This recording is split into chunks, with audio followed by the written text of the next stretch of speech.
Welcome back. It's Recovery Sort of, the podcast, where we explore the struggles of life, the challenges of mental health and recovery, and the spaces between.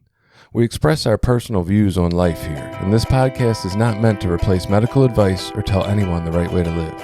This podcast is best used as a place of curiosity and questioning to accompany you on your journey. Be aware there is strong language. This week, we're picking up where we left the conversation off last week. Here we go.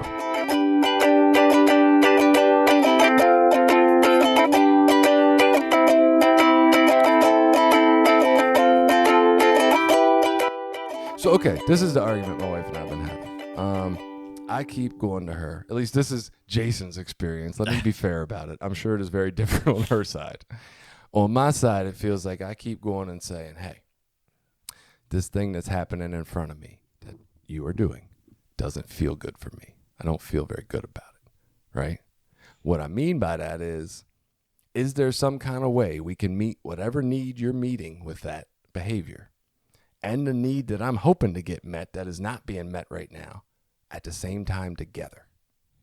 Can we evaluate what it is you're actually looking to get accomplished in that behavior and maybe manipulate it so that that can get done while also my need gets met? That's what I'm asking for, right? So I go to my wife and I say, hey, you're on your phone. I want your attention. You're on your phone. She gets mad at me. She says, you're judging and criticizing my behavior. You think I'm not good enough. And now I need to defend myself and tell you why I'm doing it. And that sounds like I'm doing this because over the last 20 years, you've been this way. Right? And I say, okay, I understand that. But I'm not that way today. And I'm asking you to hear me when I say this thing hurts me. And then we end up in an argument.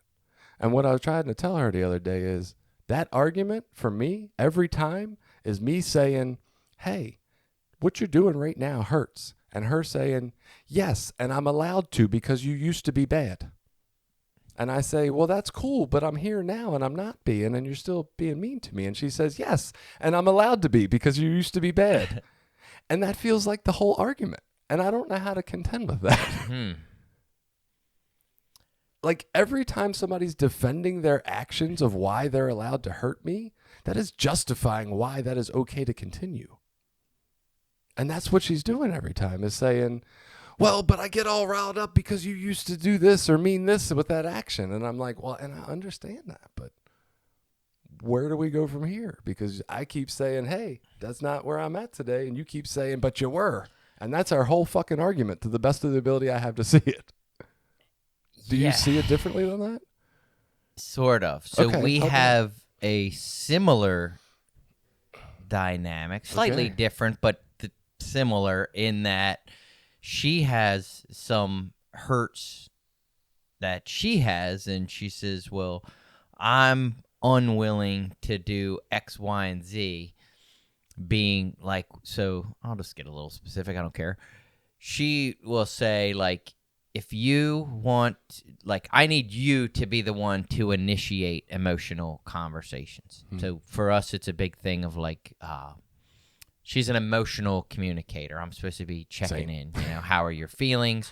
What are your thoughts about us, about our sex life, about our kids, about our future, all those. Oh, that's your job? Kind of conversations. So this is nice. I like that. So she has, that's a need that she has. That's the type of communication that she likes to have. Maybe that's a need I have that I haven't realized, because I wish somebody would do it. I feel like I do it. So, well, that's nice. So that's the problem. Gotcha. So that's a thing that that's the way she communicates and connects emotionally. And for 15 years of our marriage, I've been like, I don't want to talk about that shit. I'd rather talk about politics or sports or whatever the fuck else interests me the day, my exercise routine or fucking what food I'm eating or what diet I'm on, and surfacey bullshit stuff. You know what I mean? Like and if it's not that, let's watch some TV. And so I don't communicate in that emotional way. She's also felt like that when she has tried to do that, I will sort of either shut those conversations down or not participate enough or direct them off somewhere that has everything to do with me and not enough about her. Yes. So that's the old hurt that she has. So now where we're at is if we're gonna, she still wants to have those conversations, but I am the one that needs to initiate them. I am the one that needs to do the checking in with her to say, hey, how are you feeling? What's going on? Blah, blah, blah, blah, blah. You know, and engage in that stuff. She's unwilling to do it because it's an old hurt that she has. So I will say, well, that's not how I am now. I'm way more willing to engage in those conversations. I want to do it. But if you're waiting for that to be my natural inclination, it's probably not going to happen. It's not going to be my natural inclination at the end of the day when I'm tired and it's 8 o'clock to be like, oh, tell me all about your hopes and dreams and blah, blah, blah, blah, blah. It's not where the fuck I am. At the end of the day, I'm tired. I want to turn on some mindless fucking TV show, stare at the TV for 2 hours, and go to sleep. If we get a day where we're off by ourselves, maybe. Or maybe I'm going to want to tell you about this podcast I just listened to, you know? So tell me how this feels, right? This is fucking so useful, by the way, because like you don't dysregulate my nervous system anywhere near the way my wife does. Sometimes here and there, but not as often. So this is super helpful to be able to like just ask questions about shit and not have any of the emotional reaction and just get the response. Like, that's great. My answer to that to my wife, because I feel like she gives me a similar vibe, different word, same idea, is why the fuck does everything but me get the best of you? Why does work get the energetic, awake, alert you for 10 hours a fucking day, and I get, you know, I don't even have 15 minutes of fucking connection to give you? That's not enough for me, and I'm going to hold you accountable. Like, I deserve better than that, and if anything, rob it from out there in the world and give it to me. I'm the person that's supposed to matter to most of you in your life. What does that feel like? So where On your we side. struggle with like her and I, and this is all stuff I'm trying to get better with. Yeah. So what I've talked with her about is like I try to do better at that stuff. And it's weird. So our fight gets to be something like we'll be at the end of the day, it'll be like 7 o'clock, and I'll say, you know, so how was your day? How are you doing? You know, how's it going? And she'll get into a little bit about work, and then so I'll talk about work, and then we'll talk about work stuff, and then she'll be like, see, you just want to talk about work stuff. I'm like, well, I tried to open the door. Like that was my what she would consider like a minimal attempt to try to open the door. Right. And I'm like, well, you're supposed to fucking recognize my minimal effort, because for me that felt like Everything. an effort. It wasn't, that's not my natural state. So I am trying, but you're speaking fucking Greek over there, and this is me knowing a few basic Greek words, trying to speak Greek. And so where we're at now is like we're trying not to get caught up in the fight part about it, you know, because again, it gets into that fight, and then she gets into an old hurt, and then I'm like, I'm better, I'm doing different now. Like, when you talk about these things, I am engaging, I am looking, you know, because she'll say, you'll fucking look away, and you'll roll your eyes, and you'll start yawning, and you're like, right. And so now I'm really cognitively like aware, okay, she's talking, I gotta look right at her, gotta be engaged, gotta ask questions, you know, like I'm really like trying to do it. And but so she is not healed from that hurt still. And even though I want to be like, I'm better now, you're supposed to be forgiving me now, she's not forgiving me now. So where it gets back to with you, it sounds like with me, I think, all right, well, I'm better now. You're supposed to be over whatever that was, because that's not who I am now. And she's still not the fuck over it. And it doesn't matter if I think she should be or not. She's not. So here's where I'm at with it, I guess. And I've never thought about it that way. That's interesting to say that she's just not over it. That's what I have to think about with Jen. Like, she Right. still has a hurt. And again, getting back to like as overreactionary and ridiculous as I think it might be, it doesn't Right. matter. Right. Because she's not healed from that until she's healed from that. And just me getting better didn't make her healed from that. So I'm good with that understanding if my wife, and I can both agree to that. But we can't.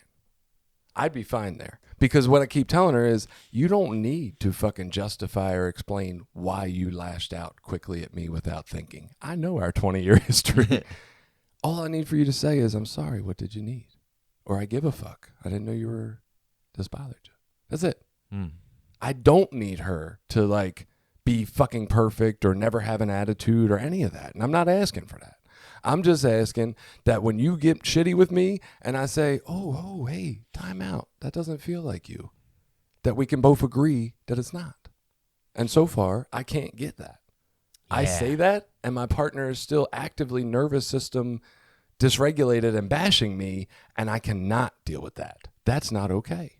Right. So for me, in what you're talking about there, and this gets back to the other conversation we were having earlier in the previous episode about this is where I had to get okay with this is me, and I'm okay with exactly who the fuck I am. Right. And I can't have to be okay with me. Stop. And this is for my wife and I. Like, I can't allow her to keep making me feel like I'm wrong and broken and everything else. Yeah. Like, I'm okay, and this is just me, and I'm doing the best that I can to try to be better. Right. And I want to be better, but stop trying to beat me up and make me feel like I'm bad. You know, that, and again, whether I'm bad or not, it's irrelevant, because once she starts, because what would happen with us is, you know, that they almost, there's a similar pattern of argument that happens over and over again that we get stuck in. And she starts with the, you know, typically it goes something like, I feel like you're just not really engaging with me. Yes. It's been X amount of days and you haven't even acted like you fucking care or acted like you notice that anything's even wrong. And it's fine. You just go on day in, day out with no emotional connection, and you're just fine with that. And I will then, and if it doesn't get too attacking, I'm okay. But then it gets to an attacking place where it's like, and you should be, or whatever. And then I get into, what do you mean? I asked you the other night how you were doing. I checked in with you. I text you, you know, how's it going today? Sounds like you're having a hard time. Those were my efforts, and now you're fucking making me feel bad when I even put out some efforts. Well, and I can understand that. I guess from this side of the street, Billy, the hard part for me is just like, I am getting wrapped up and taking it personal at times. That's when I'm obviously not seeing myself and not aware, and I am participating in the argument. That happens. I'm not saying it doesn't. More often, I am able to see myself and slow it down, and I've tried a variety of different ways of connecting and saying, hey, this isn't you. Hey, I'm trying to point at that thing that happens that you agree upon when we're calm, but you're not calm and you can't agree to it right now. And like all these different versions. And like at some level, to me, it feels like, yeah, I've done a lot better. I'm getting a lot better and I'm changing a lot. But when I say, hey, when I do it the exact appropriate, quote unquote, right way, the healthy, I got some fucking shit on my video. The healthy way, right? I report about my feelings and not attacking and not shittily and not, at some level, her negative bias filter is hearing it the same way no matter how I say it. And at that point, I don't know what to do. So the thing that we got from therapy that seems to help with some of this, especially when there's argument times, is that they call it the couples dialogue, which we've kind of talked about this before. It's fucking hard to do. Right. It's very hard to do. But like in those moments where you can tell she's not listening. And some of us, we like, for her and I, we'll have to say, hey, do you want to try to couples dialogue this, so that we know where we're at? Like we can tell one of us is getting angry or heated, or we're getting into that place. And the whole idea of that is to just let her talk as much as she wants. So it might be like, oh, it sounds like you're still hurt by my previous behavior. Do you want to tell me more about that? And she'll talk some more, and then I'll say, "Oh, do you want to tell me?" And this is how it goes. Oh, I need this. Do you want to tell me any more about that? And then she'll talk. And I'll say, "Oh, do you want to tell me any more about that?" And just let them keep talking with no reply, no comeback, no explanation. Yeah. And just hear it. Yeah, that'd be perfect. And My then wife at needs this. the end, whenever you say, "Is there any more?" Nope, I'm good. I've said all I want to say.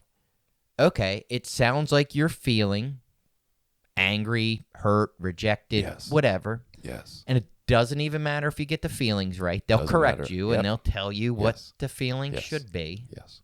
I love this. And then you would say, "Oh, do you want to tell me any more about that?" And if they want to talk more, and they'll say no, and if not, they'll say, "All right." And then you flip roles. Then that person becomes the speaker. Mm-hmm.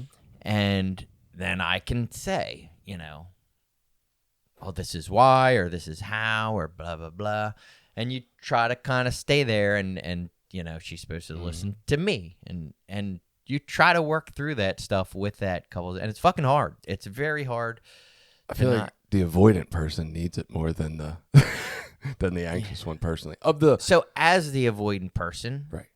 Oh, yeah. it still does not.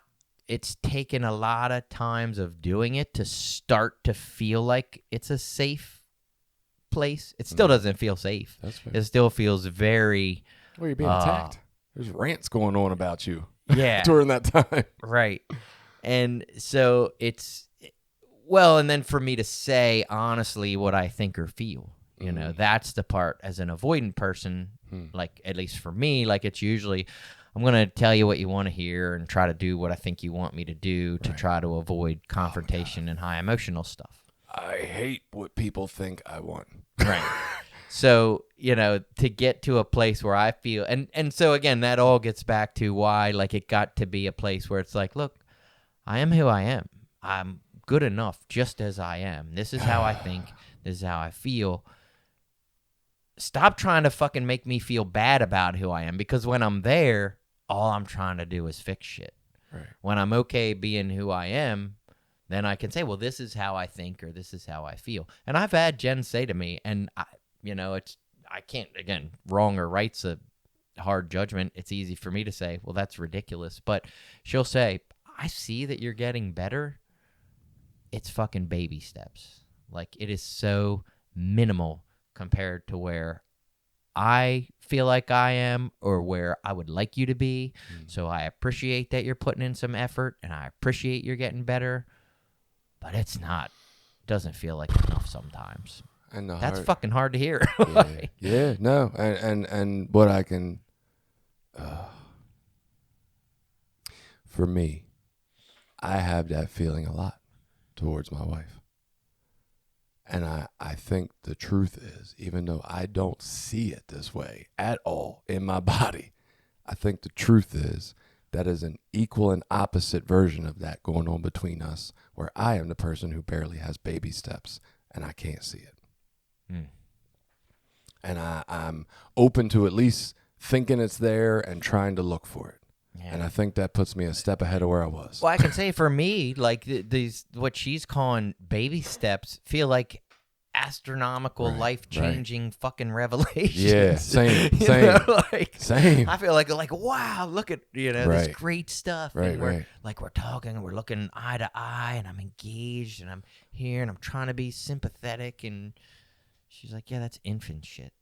And I'm like, oh fuck.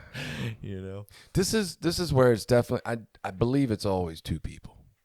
No one of us could do this alone, right? It's taking two people, and it's going to take two people to both acknowledge we're both as wrong all the time. Yeah. Because it's every time I'm trying to say you're the one getting it wrong that I'm missing what I'm getting wrong. Well, and unfortunately, and her and I have talked about this, and I feel a tremendous amount of guilt over this sometimes, and I don't know if I should or whatever. Because, again, I don't know that guilt's always, accurate. Yeah. But in one of those attachment style books, I was listening to, because I got into different books and podcasts and listened to a lot of information. They talked about an avoidant person being with a anxious person.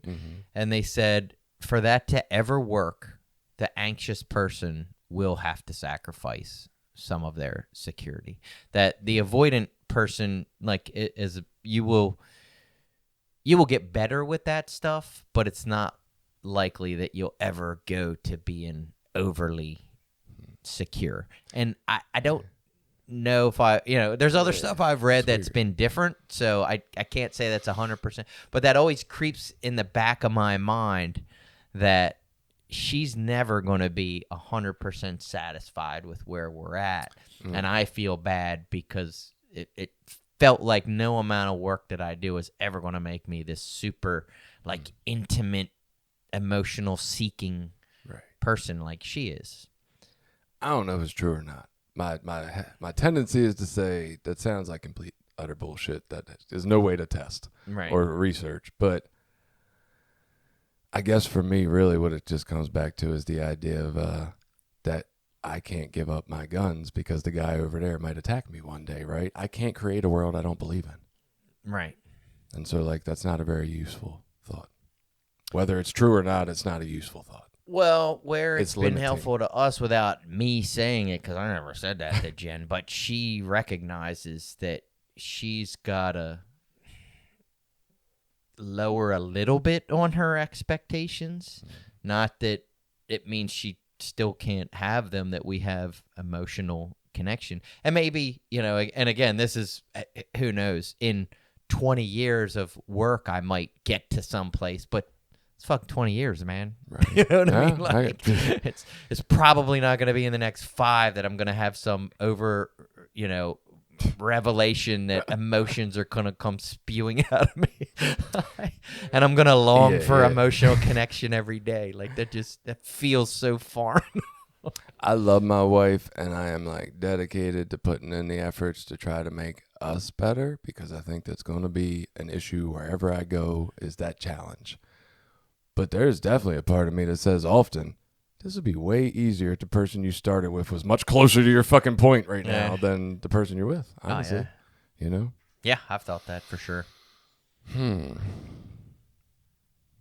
I can tell you right now that if I believed that ultimately what I was going for was some less than ideal version of my life in my marriage, that, like, it was going to take some amount of sacrifice, even at the end, I believe. If I believed that, I would be gone. There's no fucking way. I don't know. I think we both somehow got to get to a place where we can be slower, where we can be more still, where we can think more before that fucking energy of the nervous system takes over and says the ugly shit, or gives us that one-track mind that can only see how right we are and how wrong our partner is in that moment. And how baffling it can get for me, at least, and confusing that they can't see it the same way I see it, because it seems so fucking obvious that there's only one way to see it. We all got to find a way to slow down and try to help each other, because it ain't going to be me being good enough that she don't ever get to me. And it ain't going to be her being so amazing that I don't ever get to her. But I do think she needs the couples, as the avoidant, I feel like she needs the couples dialogue more, because I am the one more frequently coming to her with the problem. I'm the mouthpiece. I'm the anxious guy. I'm the guy that says all the shit that's going wrong. And she's the person that can't tolerate hearing about my feelings without experiencing it as a person bashing Kim. And, like, that's my question to her frequently, is when am I allowed to come talk about how Jason feels without this becoming a conversation about if Kim's doing enough or living up to being a wife, or... Like, I want to talk about how Jason feels, not about Kim's shortcomings. But every conversation I have when I come report to you that the stove feels hot to me ends up being about how bad that is for you to hear. And, like, I can't get anywhere with that. So, I'm in my mind, I'm like, not that I don't need the couples dialogue sometimes, because I definitely lose my fucking mind, too, in my nervous system. But more frequently, I feel like our challenge is that I can't say this doesn't feel good for me without it being about everybody else in the house and how that impacts them and what that means about them and their life story. And, like, I just want to talk about how I'm feeling. And that doesn't seem to be a topic that we get to do. Yeah. That's my frustration. Well, and this, again, got back to something we were talking about in the previous episode of, like, love. So I think that's where Jen and I had to have that conversation about, like, so what do you think it means to love you in this relationship? What does that mean to you? Yeah. And then my job isn't to make you understand what I think that love is. It's for me to try to better understand what you're saying that love is, because that's what you're really looking for. You're looking for what you think love is to you. You're not looking for what I think love is to you. I'm looking to feel cared and about then you're in my mad body. because I'm not living up to your expectation of what Yes. you think love. And so that's where we miss, because I can say that I love my wife and mean it with 100% sincerity. Absolutely. And still not meet what she needs. Yes. Because she's talking about something different. But and when the I problem, teach, can you learn it?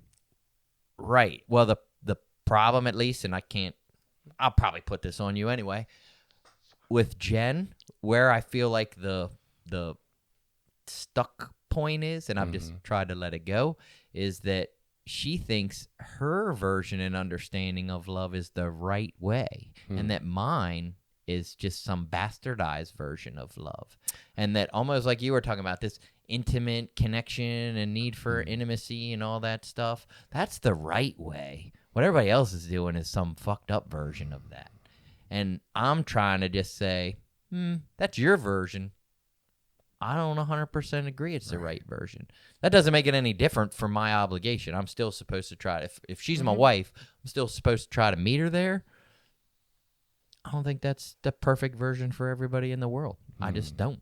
And she thinks that deep, intimate connection is what real love is. Anything anybody else is talking about ain't real love to her. I tend to believe, and there's no research to tell us any of these stats or anything. This is me and Billy giving our opinions about life, right? I tend to believe that there is something close to a typical average human experience that most of us would be experiencing if we hadn't encountered all these different things that didn't help us learn how to tolerate our own nervous system experience and help it get back to a place where we're us. So I think frequently when we are dealing with the most stressful situations in our lives, we, as in Jason and Billy, the people we think we are, and we talk all these beautiful morals and values on this show, we're not present for that. And that's where I think we get twisted. I think there is a very kind of average, we all sort of get joy from this things and experiences, and we all sort of don't from these things or experiences. But just like you feel that guilt when you're doing the right thing for your life and body, your name that goes on the tombstone, but you're feeling guilt about just choosing something in your life, it's the same misprogramming that has us feeling or not feeling in specific environments when other people do or don't. And I think if we could all heal and erase most of that, not to say that humans wouldn't be different and we wouldn't have differences, but it would look very much like the animal kingdom differences, where basically if you see a fucking whatever, an elephant, and it's a certain kind of elephant, they all kind of act the fucking same for the most part. Maybe one jumps up 4 times a day instead of once, but I don't think we're as varied as we like to think we are. And I think the lack of ability for people to see us and care about us in our kind of boringness and disinteresting lives is where we all seek to be these unique, amazing individual people, because that's what the world's telling us it celebrates. And I don't think any of that is real.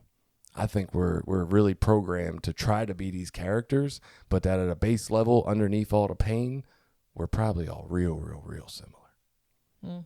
Maybe. That's my truth. But I don't think that my version or Kim's version or Jen's version or your version is the right one.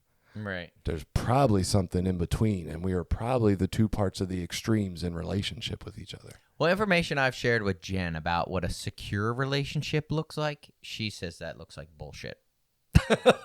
I think there's a level of emotional security that she hasn't experienced for 2 reasons. One, nobody ever showed her how to. So even when she encounters it, she doesn't know what to do with it. Same with me. And 2, you struggle to understand the emotional environment, just like Kim does. Right. And it's not a knock or anything, but like Kim talks to me with logic, and I try to tell her nobody is actually talking about what's happening that they see. Nobody's talking facts. Every human, if you listen to them, is talking about their feelings. That's why we exaggerate. That's why people say we exaggerate, because we're trying to tell you how the situation felt, not what actually happened. And then people who argue with us are always trying to give us facts to tell us what actually happened. I don't give a fuck what actually happened. I'm trying to tell you how I felt. And the more we can understand that, you and Jen both, even though you think you're out of touch with your feelings, you're speaking about how you feel, not about what really happened. You're speaking about what it felt like on your side of that relationship. Yeah, and I'm trying to understand that better. You know what I mean? Trying to get more in touch with that kind of language about feelings and, what that, how to express that better. Like in my mind, we talked about last episode with your son and the dog and his overreaction in your eyes 10 years ago, right? What it looked like. And I say, that is you talking about your feelings in that moment. We don't have space for this. Who says fucking who? Is that a rule? Is that a truth? No, that's how Billy feels. But you've been telling the world that's what it is. You know what I mean? And the more we understand that, like, nothing that comes out of our mouths is actually the truth. It's how we fucking feel. Then we get to say, oh, no wonder mine is so different than the person that is also looking at this situation with me. Because they're talking about their feelings. They ain't talking about the truth either. Right. None of us are. But, like, it's crazy that we're all sharing and talking about feelings and not actual reality. But none of us know that. None of us know that. We're all looking around trying to prove everybody wrong with reality and logic and common sense and reasonability. And it's like, I don't know. Shit feels different for different people because we're on different sides of it. Yeah. Well, and I guess with like relationship stuff, what is interesting to me is, like Jen has said, like she's had these like deep emotional relationships with other people. Yeah. They never worked out. Where are they at? Right. Right. They didn't work out. Right. There's a so what reason why. you think you want isn't what you think you need, or what I think you need. And apparently I know what you need because we're still together. There's a weird thing there that, Right. Those people are telling you some shit you want, and they're hitting at him. This is the justification in my mind. Is like, yeah, they're talking all kinds of good shit, but they're not taking care of you. They're not providing you a safe, warm environment that gives you the opportunity to flourish. Just like she doesn't do that for you. Right. Because those people are just like her, and they can only do part of it, just like me. I'm real fucking good at the feelings, my problem is Billy. I'm attracted to avoidant people who don't need any emotional need from me, and avoidant people never stay together either. Right. Because there's no like glue to like hold that together. Right. It's like, oh, this isn't that fun anymore. I'm going to go over here now. We are attracted to people that have something we didn't get and we want it because we know it's a part of us. And we just wonder, like, I know not feeling so overly reactive to every fucking thing is a part of me somewhere, God damn it. It was in me before I got hurt, and I need to get back to it. And, like, part of my working through this with my wife is her holding me accountable. It is me coming and saying, I don't feel good, and her saying, hey, when I offer to help, that's when you realize it's not me that can actually do anything about it. Yeah, and I mean, the way our therapist said it and the way I read it in a book that was slightly different, so I'm paraphrasing two things into one kind of idea, is that, yes, we pick people that are similar to our upbringings in that process of this relationship, you're trying to, like, heal that old wound, and you'll pick someone that does those same things and then expect them to fix this old wound. And unless we're working together to do that, it's very difficult. So that's what I heard, and maybe this is the great place to end, about attachment and dating and relationships. It wasn't that, like, it's impossible for either part of it to get perfect. It was more, if you're going into a relationship, it's not like saying, oh, I'm an insecure anxious, I'll game the system by dating another insecure anxious who will care about me, or I'll game the system by getting an avoidant and understanding that they don't have feelings, or maybe I'll get an avoidant and an anxious and I'll have a 3-way fucking relationship, right? A throuple. The answer is understanding that you have hurts and understanding that your partner has hurts, and both agreeing from the start to work towards what looks like secure connection. To understand that, okay, yes, we're damaged, but the goal here is secure connection, and we want to be working towards that from the start of how to give that to each other. Right. Perfect place to start for any relationship. Talk about it, think about it, understand where each other's starting point is and where the goal line is, so that way there can be steps towards it and understanding of each other in it. I feel like that's the fucking advice I have around it. Yeah. I read that and I was like, that's beautiful. Perfect. Yeah. I got nothing better. All right. So I don't know that we solved any fucking problems, but go out there. Maybe there can be more of a focus on your part when you're feeling strongly encouraged to focus on somebody else's part. That's the only thing I can think that helps me. Yeah. Have a good week.